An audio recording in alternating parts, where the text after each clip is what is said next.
Hello dear students, Navchetna secondary school के YouTube channel पर आपका एक बार फिर स्वागत।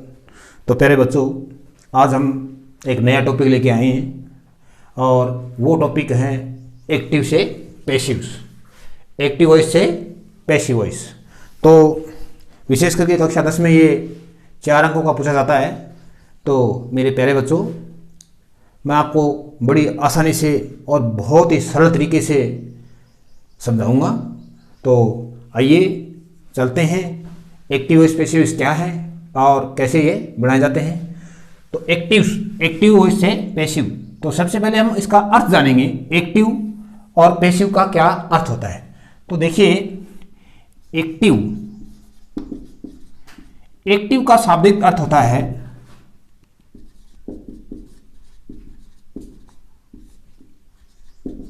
शाब्दिक अर्थ सक्रिय, यानी एक्टिव का शाब्दिक अर्थ होता है सक्रिय। कहने का मतलब कर्ता द्वारा कार्य किया जाना। और पैसिव का अर्थ होता है, पैसिव का शाब्दिक अर्थ है निष्क्रिय। क्या होता है? निष्क्रिय, यानी इसमें तो कर्ता के द्वारा और ये कर्म के द्वारा, यानी इसमें कर्ता कार्य नहीं करता है, कर्म के माध्यम से कार्य किया जाता है।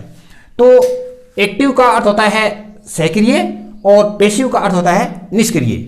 तो चलिए हम जाने कि ये किस प्रकार से बनेंगे, कैसे बनेंगे। सबसे पहले हमें यह जानना होगा कि सेंटेंस कैसे बनते हैं, और सबसे पहले हमें जानकारी इसके टेंसों के बारे में होनी चाहिए, जो कि मैंने आपको पूर्व में अच्छी तरह से समझा दिए हैं। अगर आपको टेंस नहीं आते हैं तो पीछे जाके अपने वीडियो में दोबारा देख लें और उनको अच्छी तरह से याद कर लें।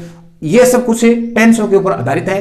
तो बात करेंगे हम एक्टिव से पैसिव वॉइस की। तो सबसे पहले मैं आपको प्रेजेंट सिंपल टेंस के जो रूल है उसके बारे में बताना चाहूँगा। तो देखिए, पहला जो रूल है प्रेजेंट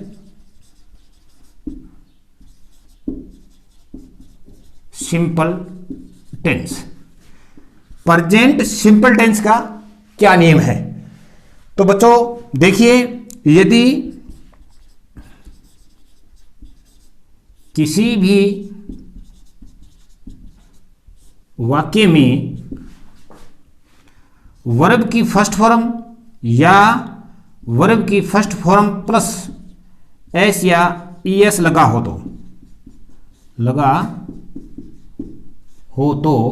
देखिए, यदि किसी भी वाक्य में वर्ब की फर्स्ट फॉर्म या फिर वर्ब की फर्स्ट फॉर्म के साथ एस या ईएस लगा हो तो एक्टिव से एक्टिव वॉइस से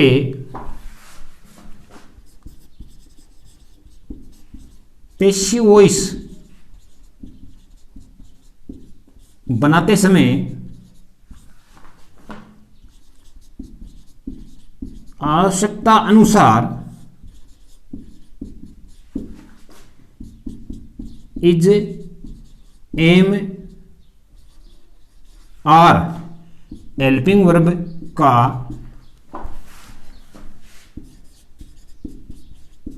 प्रयोग करेंगे।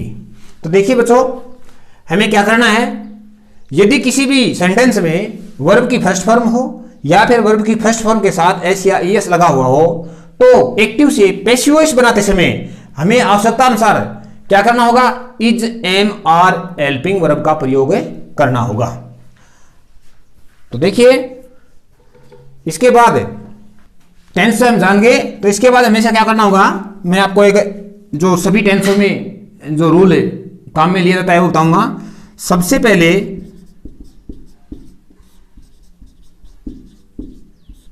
पहले हमें वाक्य में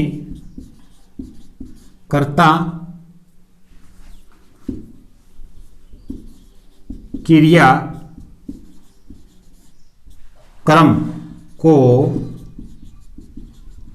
जानना होगा। बच्चों क्या करना होगा, सबसे पहले हमें वाक्य में कर्ता, क्रिया व कर्म को जानना होगा। तो देखिए मैं आपको बता रहा हूं, जैसे वह एक पत्र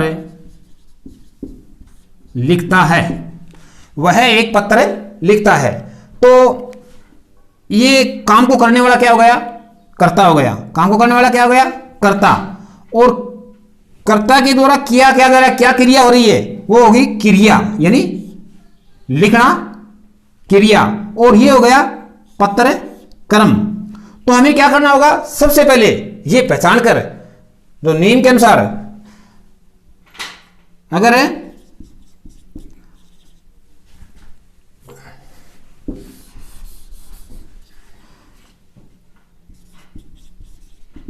एक्टिव से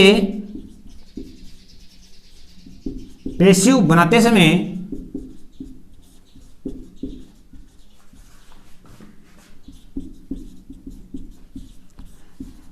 सबसे पहले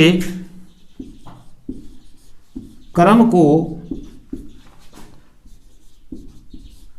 कर्ता में बदलो। क्या करोगे? एक्टिव से पैसिव बनाते समय सबसे पहले कर्म को किस में चेंज करना होगा? कर्ता में बदलना होगा। इसके बाद क्या करेंगे? इसके बाद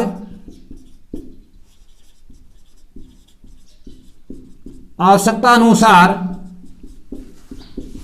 हेल्पिंग वर्ब बिठाएंगे। क्या करेंगे? एक्टिव से पैसिव बनाते समय सबसे पहले कर्म को हमें क्या कर दिया? कर्ता में बदल दिया, और इसके बाद आवश्यकता अनुसार हेल्पिंग वर्ब, और हेल्पिंग वर्ब के तुरंत बाद वर्ब का तीसरा रूप। यानी हमेशा ही एक्टिव से पैसिव बनाएंगे तो क्या करना पड़ेगा? हमें वर्ब का तीसरा रूप लगाना ही होगा, और तीसरे रूप के बाद यानी थर्ड फॉर्म के बाद हमें बाई लगाना होगा, और इसके बाद कर्ता को कर्म में बदलना होगा। तो देखिए प्यारे बच्चों, एक्टिव से पैसिव बनाते समय सबसे पहले हमें क्या करना पड़ेगा? जो कर्म है उस कर्म को कर्ता में चेंज करेंगे, और इसके बाद हेल्पिंग वर्ब लाएंगे, और हेल्पिंग वर्ब के तुरंत बाद वर्ब का तीसरा रूप आएगा, और तीसरे रूप के बाद हमें क्या लगाना होगा? बाई। और इसके बाद कर्ता को कर्म में चेंज करना होगा। ये रूल है ना, ये रूल सभी कालों में हमें काम में लेना पड़ेगा। तो देखिए अब हमारी बात ये तो हो गई कि कर्ता को कर्म में, कर्म को कर्ता में आवश्यकता अनुसार हेल्पिंग वर्ब लेंगे, लेकिन यहां हमें एक अहम जरूरत पड़ेगी व्यक्ति की प्रोनाउन की। तो वो मैं आपको टेबल के माध्यम से बताऊंगा।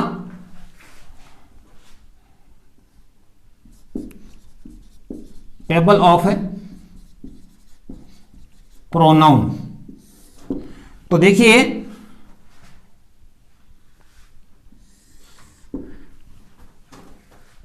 टेबल ऑफ प्रोनाउन, तो पहले लिखेंगे सब्जेक्ट केस, यानी इसको बोलते हैं कर्ता कारक। कर्ता कारक। फिर बोलते हैं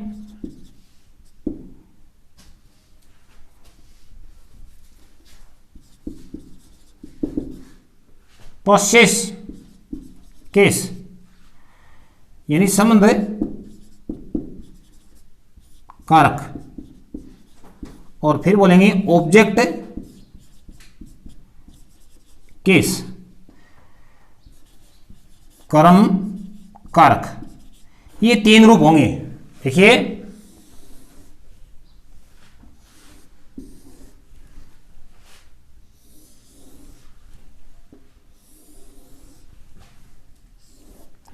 जैसे I my, me.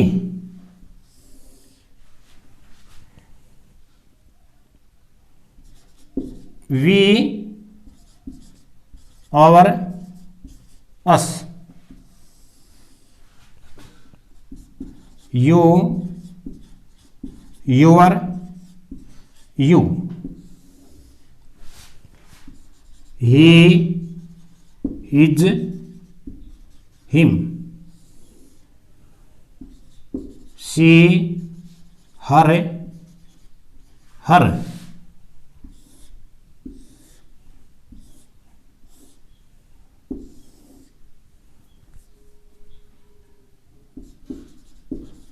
They, their, them. ये क्या हो गई बच्चों?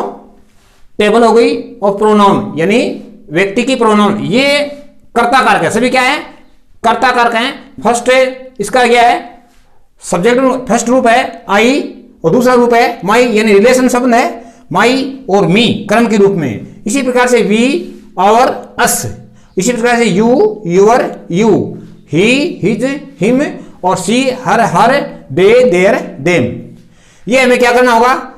कर्म को अगर हम कर्ता को एक्टिव से पैसिव बनाते हैं, एक्टिव से पैसिव बनाते हैं,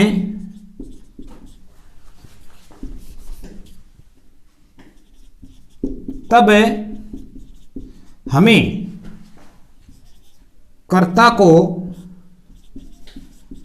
व्यक्ति की थर्ड फॉर्म में बदलना होगा। क्या करना होगा बच्चों?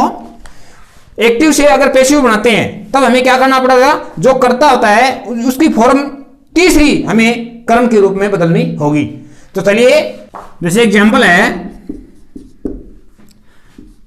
ही writes a letter every day.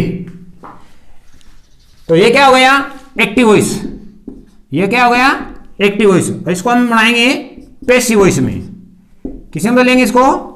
Passive voice में। तो नियम क्या बताया था कि सबसे पहले हमें पहचानना पड़ेगा कर्ता कौन है। तो कर्ता ही, और कर्ता के बाद में क्रिया, और इसके बाद में कर्म। तो ऐसे बनता है subject plus verb plus object और प्लस अदर। अदर कोई चीज हो उसको हमें यहीं पर रखना है। तो सबसे पहले हमें क्या करेंगे? कर्म को, जैसे कर्ता, क्रिया, कर्म। तो कर्म इसमें है ए लेटर, तो इसको लिखेंगे इस प्रकार से लिखेंगे, यहां ले आएंगे उसको ए लेटर। अब आपको नियम बताएगा था, यदि किसी भी सेंटेंस में क्रिया का प्रथम रूप हो या फिर क्रिया के प्रथम रूप के साथ एस या ईएस हो, तो हमें आवश्यकता अनुसार इज, एम, आर का प्रयोग करना होगा। तो हमें यहां देखना पड़ेगा ए लेटर, एक वचन है बहुवचन, ये एक वचन है, तो इसलिए हमें क्या करना पड़ेगा? इज, आवश्यकता अनुसार इज। अब इसके बाद में हमें क्या करना पड़ेगा? क्रिया का तीसरा रूप, तो राइट, रोट, रिटन। तो बच्चों क्या हो गया?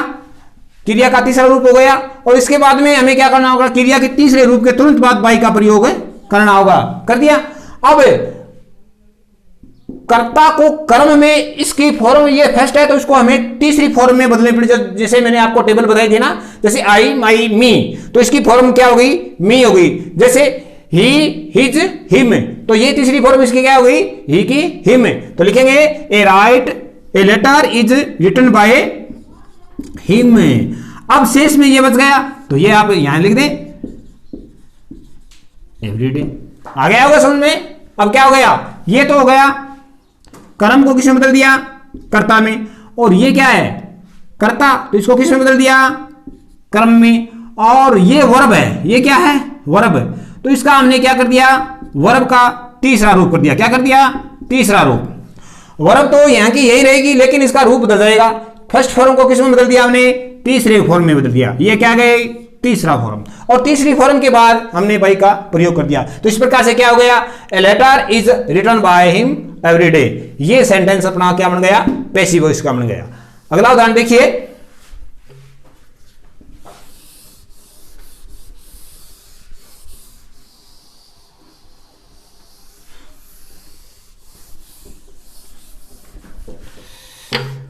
देखिए दूसरा example,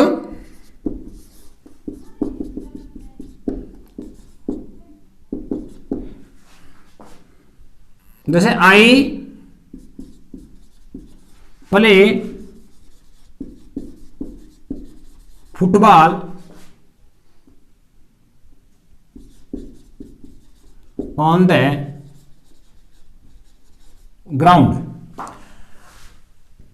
I play football on the ground, ये हो गया अपना सक्रिय वाक्य, कर्ता के द्वारा जो काम किया जा रहा है। अब हमें क्या करना पड़ेगा, इसको एक्टिव से पैसिव में चेंज करना होगा। तो पैसिव वॉइस में सबसे पहले हमें क्या देखना होगा, कर्ता, क्रिया और कर्म। तो कर्म को बदलेंगे, कर्म क्या है इसमें, फुटबॉल, तो यहां ले आए फुटबॉल। अब हमें देखना होगा यदि किसी भी सेंटेंस में वर्ब की फर्स्ट फॉर्म हो या फिर वर्ब की फर्स्ट फॉर्म के साथ एस या ईएस हो, तो हमें क्या करना पड़ेगा, इज एम आर का प्रयोग करना होगा। तो यहां फुटबॉल एक वचन है, तो एक वचन है तो क्या करेंगे, इज। अब ये प्ले है तो इसकी थर्ड फॉर्म हो जाएगी प्लेड, और प्लेड के बाद में क्या करेंगे हम, बाई का प्रयोग। क्या करेंगे बच्चों, बाई का प्रयोग, क्योंकि एक्टिव से पैसिव वॉइस बनाते समय हमेशा क्रिया की थर्ड फॉर्म के साथ क्या करना पड़ेगा, बाई का प्रयोग। और अब हम क्या करेंगे, कर्ता को कर्म में, तो इसकी फर्स्ट फॉर्म है तो इसको हम तीसरी फॉर्म में करेंगे, आई माई मी। अब ये से समझ गया, ऑन द ग्राउंड। तो इस प्रकार से ये हमें एक प्रेजेंट सिंपल टेंस के जब जितने भी हैं वो इस नियम के अनुसार बदलेंगे। और परीक्षा में हमें इस तरह भी पूछा जा सकता है और इस तरह भी पूछा जा सकता है। देखिए जैसे ये तीसरा उदाहरण मैं आपको बता रहा हूं, जैसे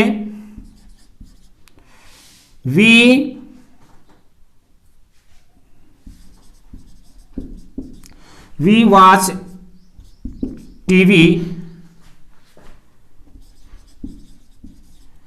every evening,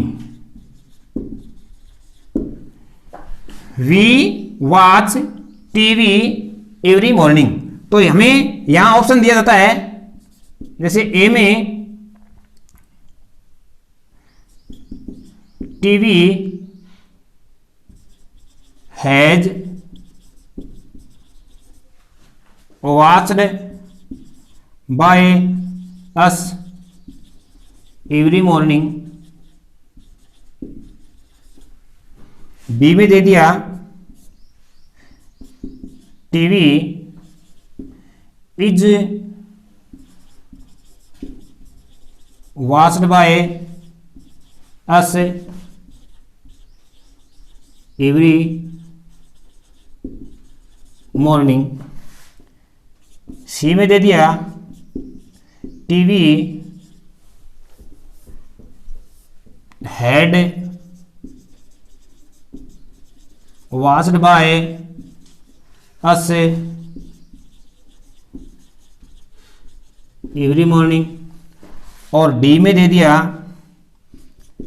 TV have, sorry यहां लिख दें TV watched by us every morning. इस प्रकार से ऑप्शन दिए गए जाते हैं। तो हमें क्या करना पड़ेगा, जो रूल है वो देखना पड़ेगा कि ये कौन सा टेंस है, वर्ब की फर्स्ट फॉर्म है। तो हमें वर्ब की फर्स्ट फॉर्म है तो देखना पड़ेगा कि आवश्यकता अनुसार इज एम आर किस में लगा है। अब देखना टीवी एक वचन है बहुवचन, तो टीवी एक वचन, यहां पर टीवी एक वचन तो है लेकिन यहां आ गया हैज, इज एम आर नहीं है। टीवी एक वचन है, यहां इज आ गया और वर्ब की थर्ड फॉर्म आ गई, शेष नहीं मांगे। और टीवी यहां हेड आ गया तो इसका मतलब ये नहीं है, और टीवी के साथ वाज आ गया इसका मतलब नहीं है। तो इसका मतलब यही है कि हमारा ये बी ऑप्शन है वो बिल्कुल राइट है। तो इसी प्रकार से ही परीक्षा में पूछे जा सकते हैं। तो अगला देखिए, जैसे रामू राइट्स ए स्टोरी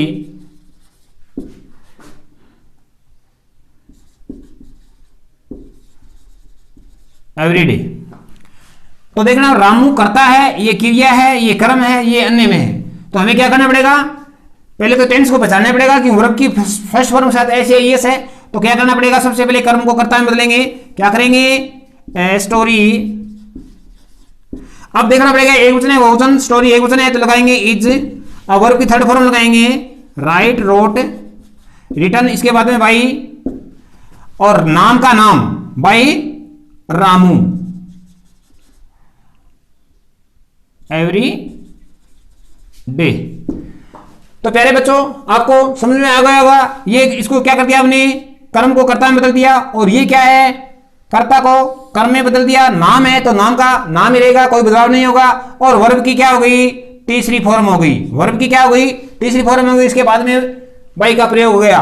तो इस प्रकार से अपना प्रेजेंट सिंपल टेंस का एक्टिव से पैसिव वॉइस बनाने के जितने भी सूत्र हैं, नियम है, वो पूर्ण हो गए। आखिर तक इस वीडियो में आप बने रहे, इसके लिए आपको बहुत बहुत धन्यवाद।